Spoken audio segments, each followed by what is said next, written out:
Assalamualaikum warahmatullahi wabarakatuh.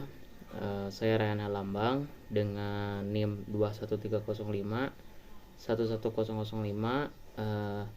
Di sini akan menjelaskan terkait UAS keamanan komputer, yang dimana untuk nomor 1 saya akan menjelaskan dengan bagaimana cara mengamankan web server dan berikan contoh serangan dari keamanan web server itu sendiri.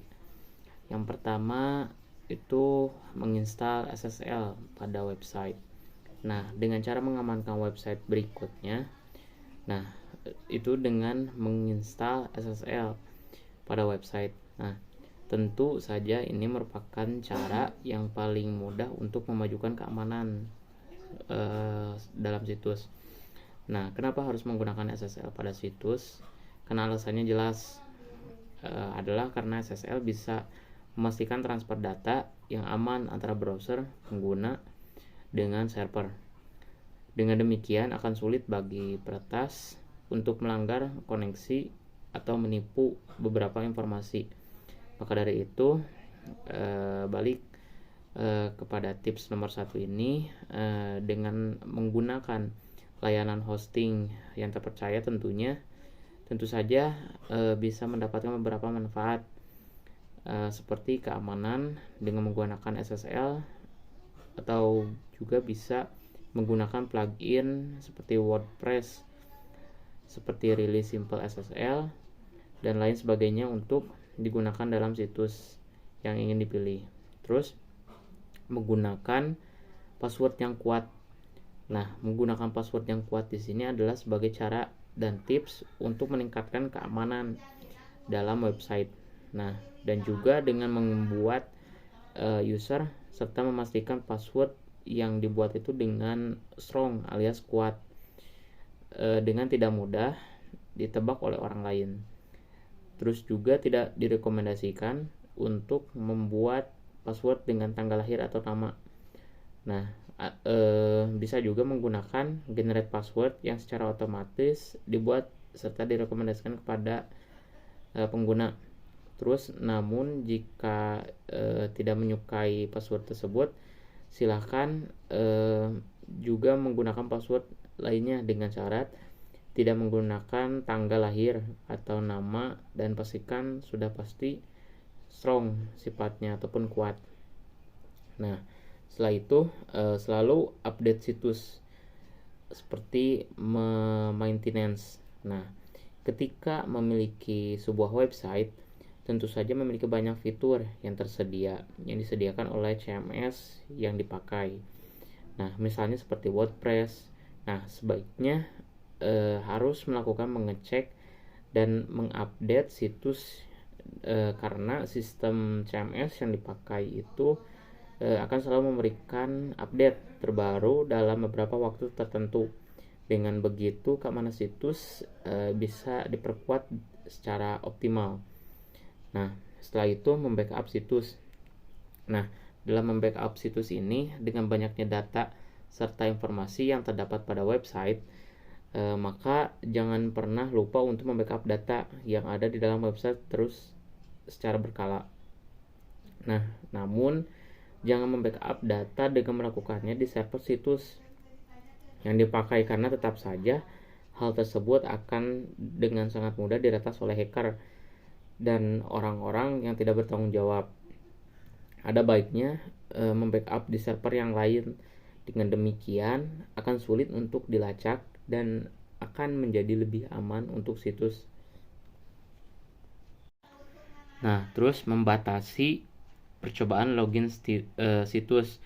Nah, memang secara default CMS WordPress contohnya memperbolehkan para pengguna untuk bisa login sebanyak mungkin karena sesuai dengan keinginan pengguna. Nah, walaupun ini sebagai cara yang bisa membantu, sering lupa juga mengenai password ataupun username. Nah, namun hal tersebut bisa membuka celah bagi hacker untuk bisa melakukan brute force attack.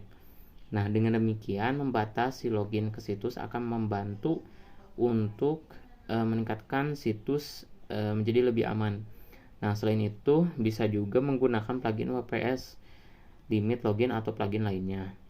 Nah, setelah itu juga lindungi dari DDoS. Nah, DDoS itu apa sih? Nah, DDoS itu merupakan cara serangan hacker yang memang dilakukan untuk membanjiri trafik pada server. Dengan begitu, situs menjadi tidak kuat dan kelebihan beban atau biasa disebut dengan overload.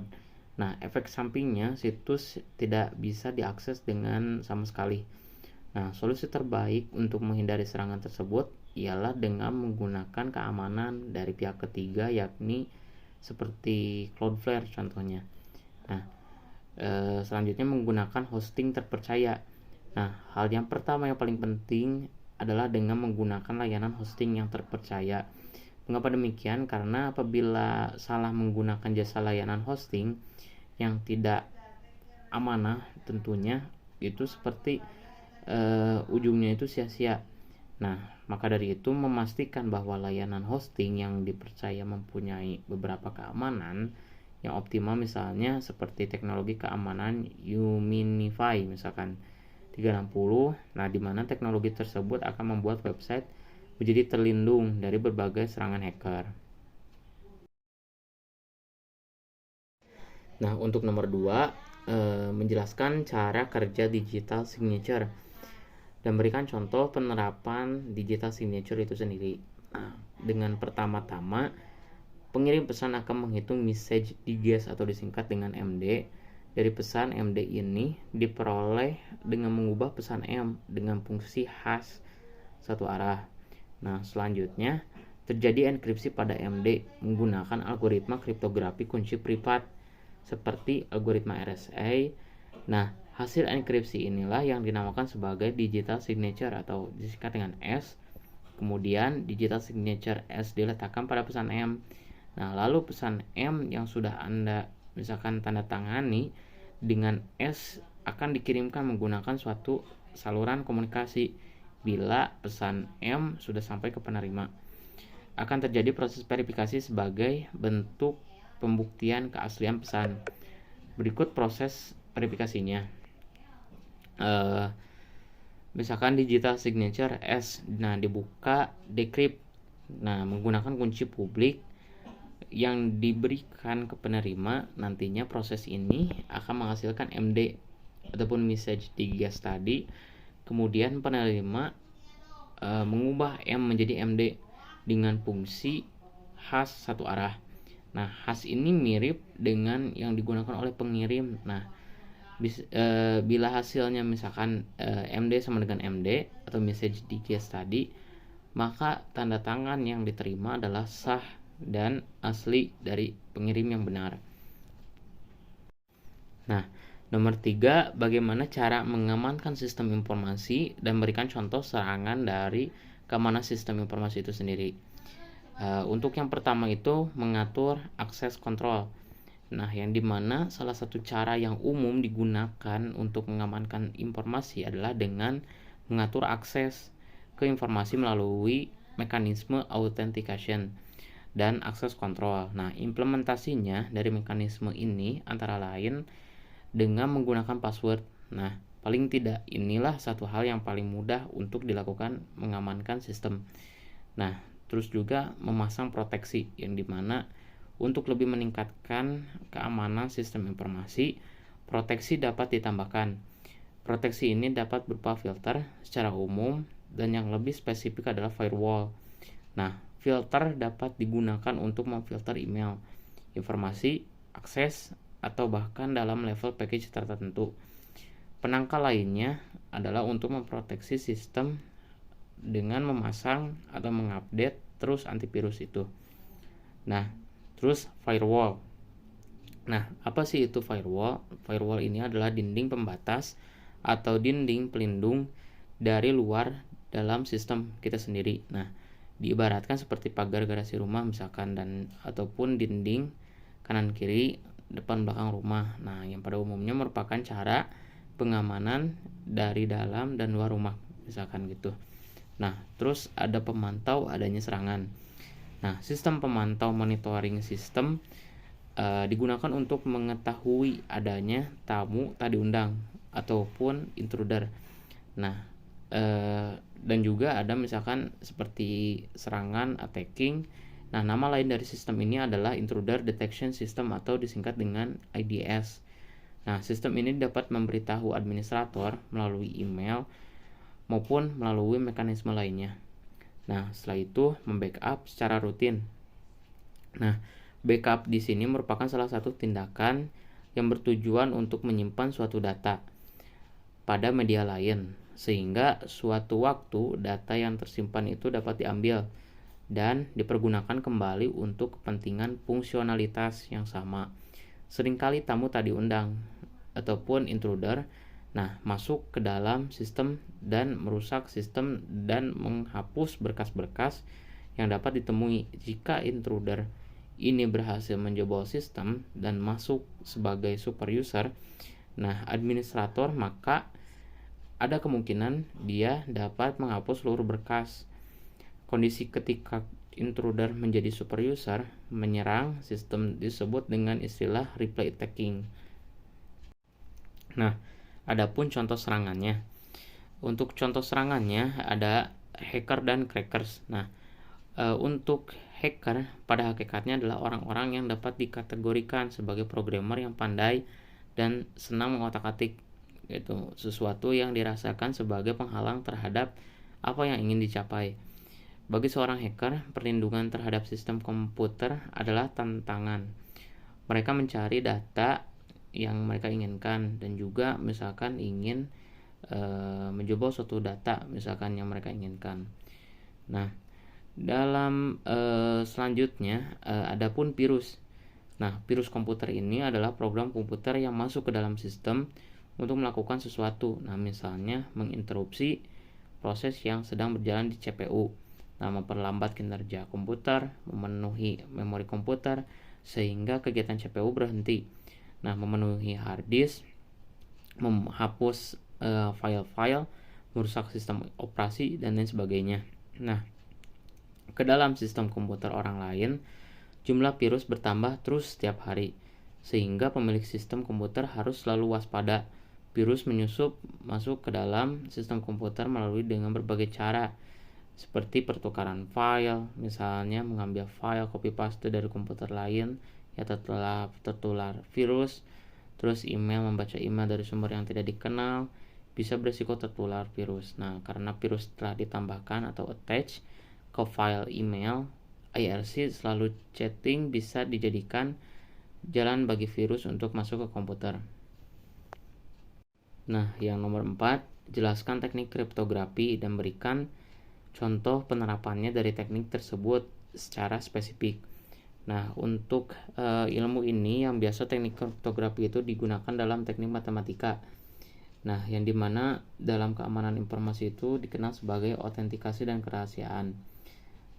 Cara melakukan teknik kriptografi itu, pengirim pesan akan mengatur sandi pada pesan awal yang nantinya menjadi kode dan hanya bisa dibaca oleh penerima pesan tersebut. Kemudian penerima pesan akan mengembalikan kode-kode yang didapatkan menjadi pesan asli. Istilahnya plain text atau disingkat menjadi P. Plain text di sini adalah sebagai pesan awal atau informasi sebelum dienkripsi. Kedua ada enkripsi.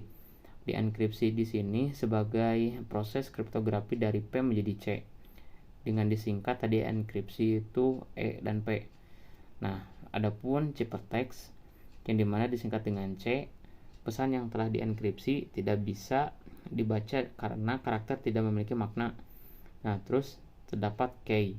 Key disingkat dengan K yang dimana key di sini sebagai proses dekripsi kunci yang diperoleh penerima. Terus adapun deskripsi.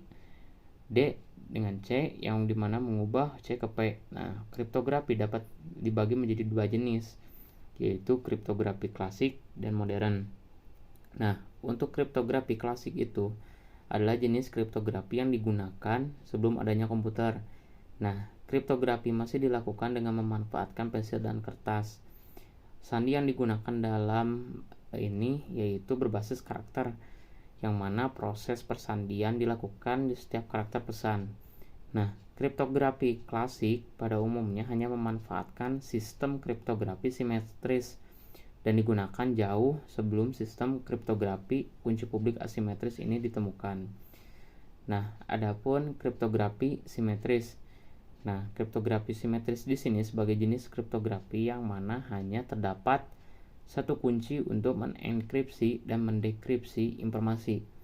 Nah, sementara itu, kriptografi asimetris ini adalah jenis kriptografi yang memanfaatkan dua kunci, yaitu dua kunci publik ini yang bisa dibagikan dan kunci pribadi yang hanya diketahui oleh pemilik data itu sendiri.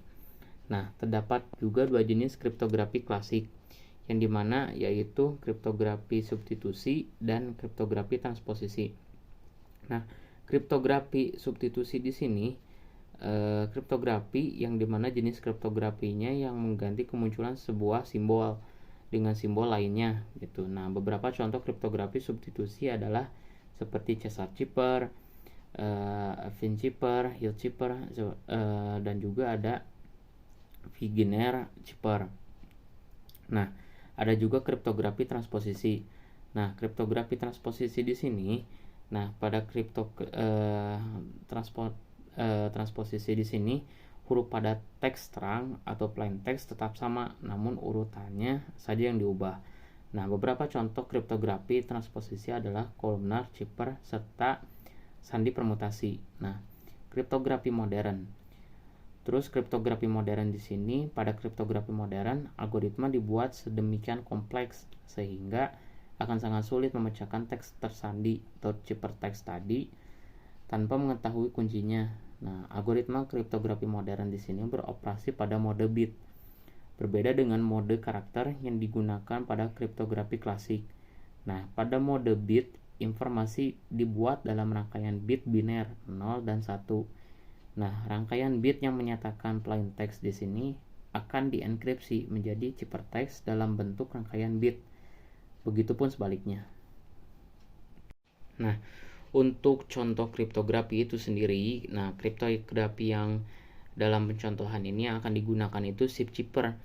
Nah, dimana cara kerjanya itu cukup sederhana, yang mana tiap kata dalam pesan diubah menjadi angka. Nah, tetapi yang mewakilkan posisi huruf tersebut dalam urutan alfabet. Nah, selanjutnya tiap angka tersebut dijumlahkan dengan nilai kunci enkripsi. Contohnya misalkan saya ingin mengirimkan pesan dengan kata kunci pintu. Nah, dalam kata kunci pintu di sini misalkan terdapat variabel A. Nah, sampai Z itu misalkan dari 0 sampai nilai 25. Nah, kalau misalkan dengan menggunakan tabel ini, nah akan diperoleh urutan angka dengan kalau misalkan kita lihat P dari nilai itu bernilai 15. Nah, I bernilai 8, N bernilai 13, T bernilai 19, dan U bernilai 20. Nah, apabila kunci enkripsi yang digunakan adalah 5, nah maka akan diperoleh angka 20, 13, 18, 24, dan 25. Nah, apabila diubah kembali ke bentuk huruf, maka akan didapatkan ciphertext yaitu dengan huruf U, N, S, Y, dan Z. Mungkin itu saja yang dapat saya sampaikan. Kurang lebihnya mohon maaf. Bila fisabilil haq fastabiqul khairat. Assalamualaikum warahmatullahi wabarakatuh. Assalamualaikum warahmatullahi wabarakatuh. Perkenalkan, nama saya Alfiani Nur Rahmadanti dari Prodi Teknik Informatika semester 3 Universitas Muhammadiyah Sukabumi. Di sini saya akan menjelaskan mengenai keamanan komputer. Langsung saja ke video selanjutnya. Nah, bisa teman-teman lihat, yang pertama yang akan saya jelaskan yaitu mengenai cara mengamankan web server. Nah, ada 3 cara yang akan saya sebutkan. Yang pertama yaitu selalu menggunakan akses SSH. Apa itu akses SSH? SSH adalah protokol jaringan yang dilengkapi dengan fitur enskripsi kriptografi, sehingga lebih nyaman atau aman saat menggunakan login server dibandingkan login secara langsung. Nah, cara yang kedua yaitu menggunakan kata sandi yang kuat. Nah, menggunakan password yang kuat secara default, server akan memberikan hasil password generator yang kuat. Nah, tetapi memang sulit sekali diingat. Solusinya, Anda bisa mencatatnya atau menggunakan kata sandi yang sama di setiap akun. Nah, cara yang terakhir, yang ketiga adalah hindari download yang tidak jelas. Saat melakukan instalasi software aplikasi server, usahakan untuk menjaga keamanan server, jangan melakukan download dari sumber-sumber yang tidak jelas, teman-teman. Kemungkinan besar, software aplikasi tersebut disusupi malware yang dapat mengancam keamanan server website. Nah, usahakan download di website-website resminya langsung, bukan dari website download software, supaya kalian dapat menghindari download yang tidak jelas dan kalian bisa mengamankan web server kalian. Seperti itu. Selanjutnya, di sini saya akan memperlihatkan contoh serangan dari keamanan web server. Di sini saya menjelaskan 3 poin juga. Yang pertama ada VDDoS attack, yaitu serangan ini bisa berupa ping atau permintaan koneksi. Dampaknya, server menjadi overload dan tidak bisa diakses. Yang kedua ada spamming dan scamming email. Yang pertama, spamming ini bisa berupa pengiriman email keluar atau outgoing email atau penerimaan email incoming email. Selanjutnya, scamming serangan pengiriman email ke target korban dengan format menyerupai email resmi untuk meminta data pribadi seperti kartu kredit atau nomor rekening bank. Nah, yang terakhir, yang ketiga, inject malware. Serangan yang memungkinkan peretas atau hacker mengeksekusi skrip malware yang telah disisipi di salah satu file yang kamu unggah ke website. Nah, biasanya inject malware terjadi karena kamu menggunakan plugin atau nulled theme yang gratis atau bahkan yang didownload dari website yang tidak resmi. Seperti itu, teman-teman. Nah, di sini materi yang akan saya jelaskan selanjutnya yaitu mengenai cara kerja digital signature. Digital signature bekerja lewat dua public key kriptografi yang saling memastikan tingkat autentikasi satu sama lain. Seseorang yang membuat digital signature akan menggunakan kunci pribadi untuk menenkripsi data yang terkait dengan tanda tangan. Sementara, satu-satunya cara untuk deskripsi data adalah menggunakan public key. Jika penerima tidak bisa membuka dokumen dengan public key dari pemilik tanda tangan, maka ini menjadi pertanda bahwa terdapat masalah dengan dokumen atau tanda tangannya. Begitulah cara digital signature bisa diketahui keasliannya. Teknologi digital signature membutuhkan rasa saling percaya antara semua pihak yang berhubungan. Si pemilik tanda tangan harus menjaga kunci pribadinya jika ada orang yang tahu dan punya akses membutuhkannya. Maka, pihak tersebut bisa melakukan tampering dan merusak dokumen. Nah, selanjutnya ada contoh penerapan digital signature. Nah, salah satu contoh yang paling awam adalah tanda tangan basah yang dipindai oleh perangkat elektronik. Kemudian dimasukkan ke dalam dokumen. Contoh lain, tanda tangan digital kategori simple adalah email signature yang sering kita bubuhkan di akhir surel, serta centang kotak syarat dan ketentuan di proses instalasi software. Selanjutnya, materi yang akan saya jelaskan mengenai cara mengamankan sistem informasi. Di sini, saya akan menyebutkan 3 poin juga. Yang pertama, menggunakan kombinasi untuk password yang Nah, teman-teman, dengan menggunakan kombinasi password yang unik akan membuat hacker kesulitan untuk menebak password yang kita gunakan. Sebaliknya, apabila kita menggunakan password yang biasa, hacker kemungkinan dapat menebak dan membobol data kita. Nah, untuk teman-teman, kalau menggunakan password, itu jangan yang gampang, tapi menggunakan password yang unik agar tidak diketahui oleh hacker. Yang kedua, mengamankan jaringan.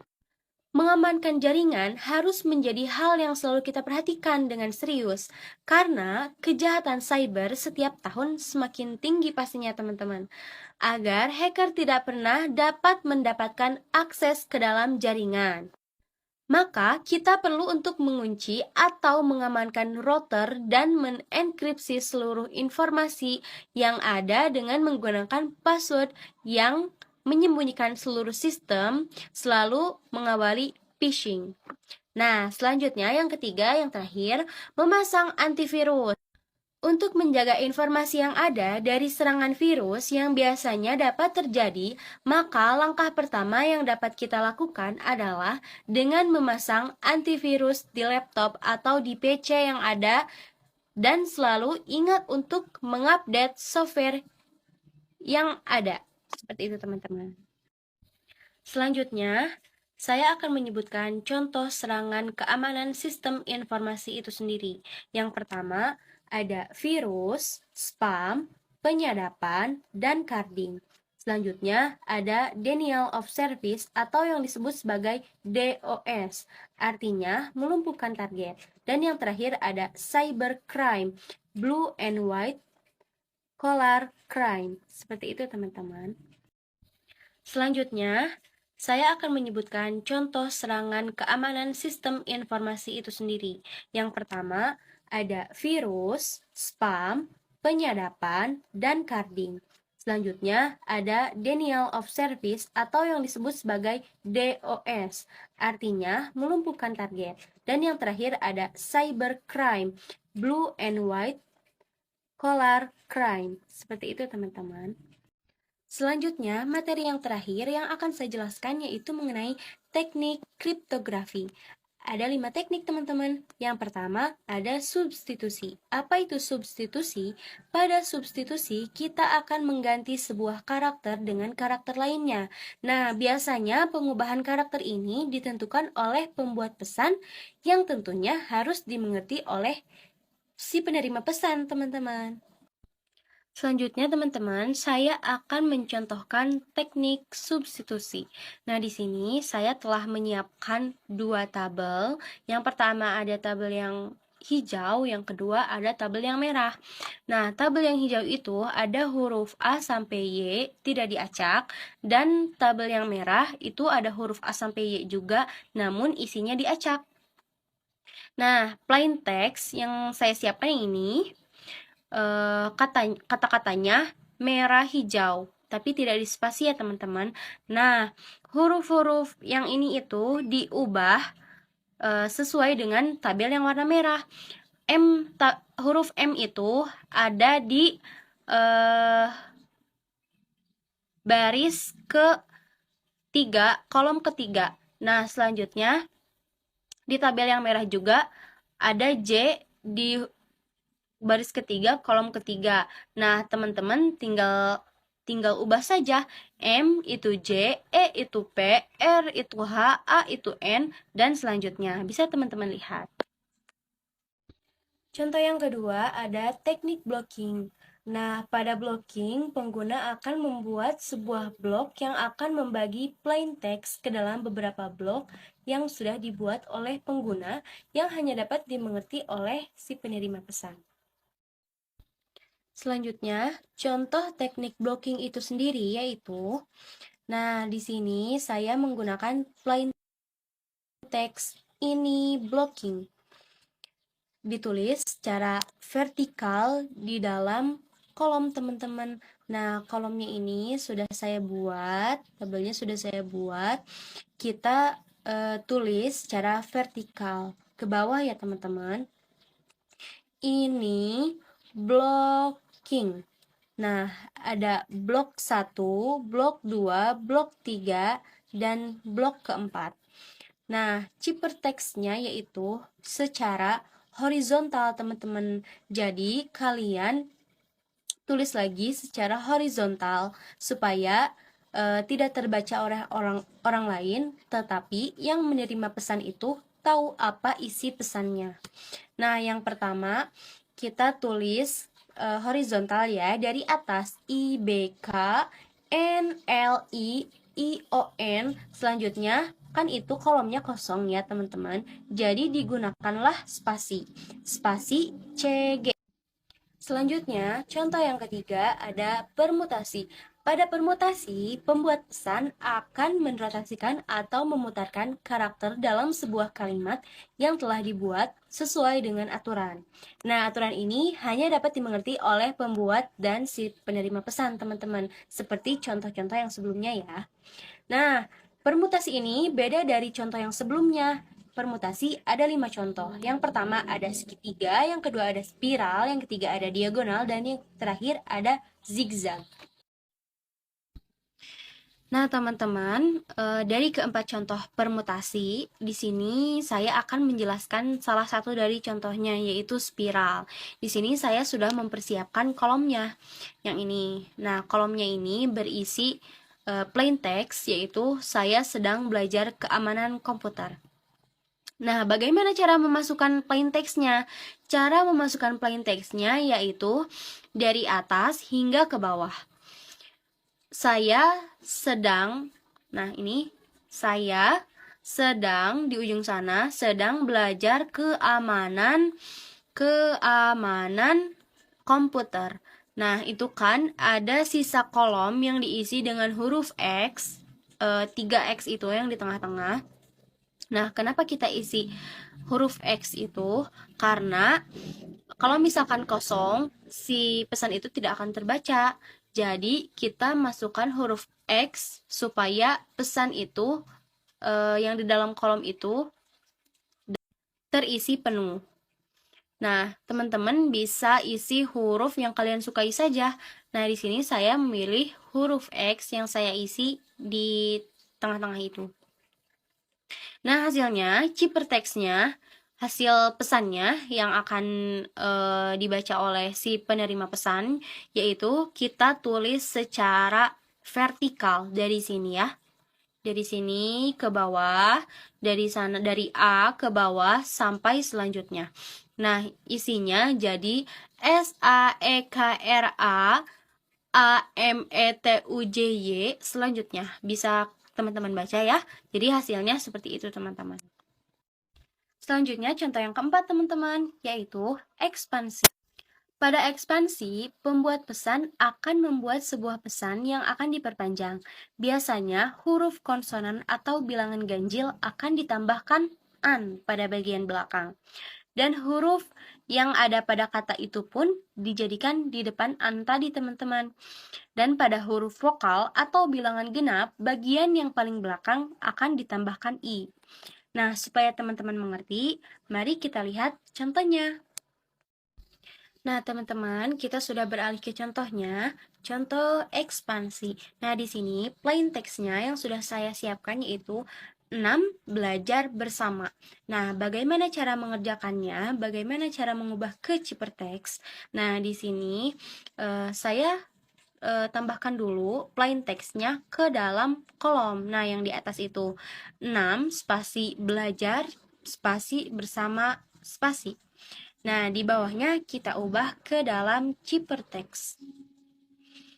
Kita tulis angka 6. Nah, angka 6 ini kan tadi sudah saya jelaskan, belakangnya kita tambahkan huruf I. Selanjutnya spasi. Kenapa jadi ELAJARBAN jadi elajarban? Kenapa?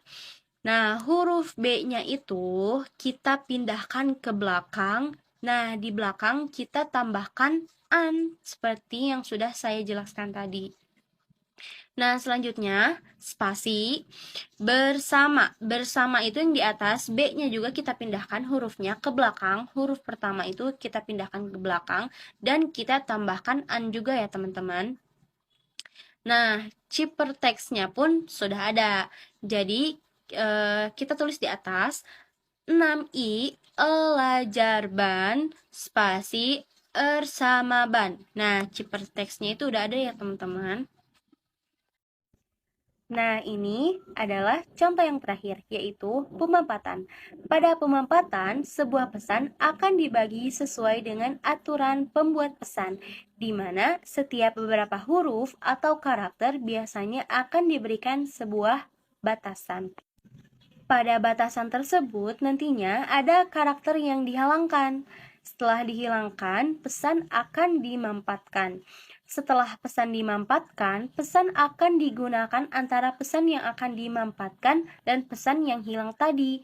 Biasanya pesan tersebut dihubungkan dengan tanda N atau dan atau tanda bintang itu sebagai pembeda atau kode antara pesan yang dihilangkan dan pesan yang dimampatkan.